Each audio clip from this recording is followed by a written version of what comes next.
Britain and the United States have launched airstrikes against Houthi rebel targets in Yemen. The Houthis control much of Yemen and say they are supporting their ally, Hamas, by targeting shipping that's heading to Israel. Well, the leader of the group vows to respond to any assault with new attacks on Israeli and commercial ships in the Red Sea. Well, keeping us up to date on all the latest and trying to get everybody to understand what's going on, Mark White, our security editor. And we also have defence editor at the Evening Standard, Robert Fox, with us. Morning again to both of you. Mark, I mean, we say this is now escalating, and it clearly is. The job of, for instance, Secretary Blinken in the Middle East just recently has been to de-escalate, but it hasn't worked. Yeah, Antony Blinken's visit was certainly about trying to call for calmer heads in that region and to try to prevent a spread of hostilities throughout the region, while also, of course, publicly supporting Israel, but also asking Israel to de-escalate in terms of what's happening in Gaza. Having said that, Antony Blinken has been quite clear in saying that it is unacceptable for the Houthi rebels in Yemen to continue targeting shipping and indeed Allied warships in the Red Sea, and warned that there would be consequences. This has been heavily telegraphed in terms of our Defence Secretary Grant Shapps and his US counterparts saying there would be consequences if the Houthi rebels continued, and that is now what we saw last night. We're told that 100 of these guided munitions were launched on 60 separate Houthi targets across 16 separate sites. 2 of those targets were involving the RAF Voyager aircraft and a fleet of 4 Typhoon combat jets that launched attacks on 2 of those sites with their Paveway 4 guided bombs that were used on that occasion. You were speaking just a short time ago to the Armed Forces Minister James Heappey. He said that they want to avoid escalation, but they had no choice but to take action against Yemen. This is what he said. The action last night was the necessary, proportionate, limited response required to act in self-defence of the UK and US warships that are in the southern Red Sea, seeking to protect commercial shipping as it transits on that vital route between Europe and Asia. What we did last night was to degrade and disrupt the Houthi capability to launch those attacks.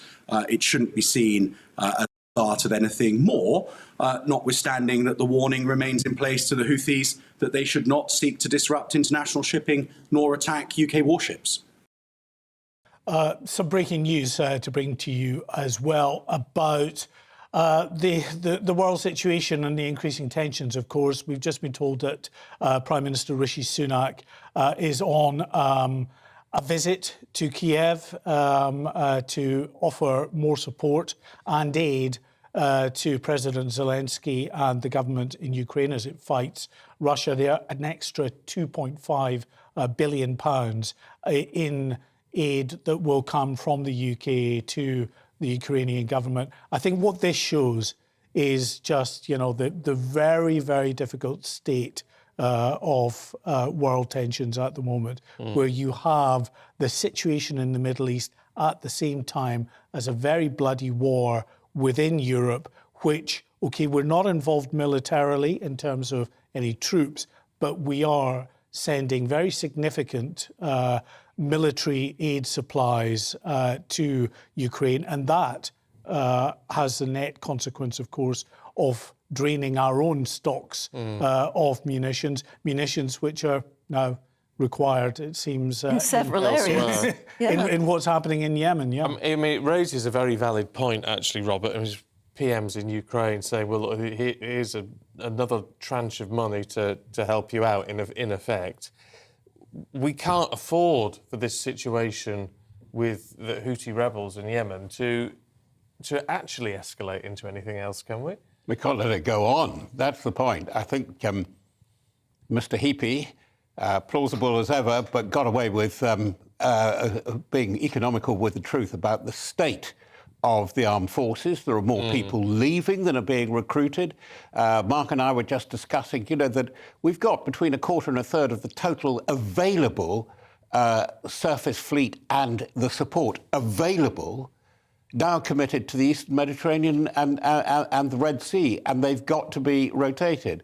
Now, the ship on its way, as Mark was explaining, is HMS Richmond. HMS Richmond was on duty last month guarding underwater sea cables, which may be under threat. We know they are under threat from the Russians as part of the Baltic Ukraine crisis. I mean, it has to come round from the Baltic, gets a bit of shore leave, and now it's going off to the Red Sea and the Gulf. And there aren't too many of those around. The other thing, which relates to the Prime Minister being in Kiev, is ammunition stocks. That I'm sorry, governments do not like it. And the bad news, Mr. Hunt and Ms. Rachel Reeves, is I think defence and security will become, because of all the things that you've been describing, and the potential threat at home with security, it is going to be a major electoral issue, because the record has not been smart on a lot of this. No.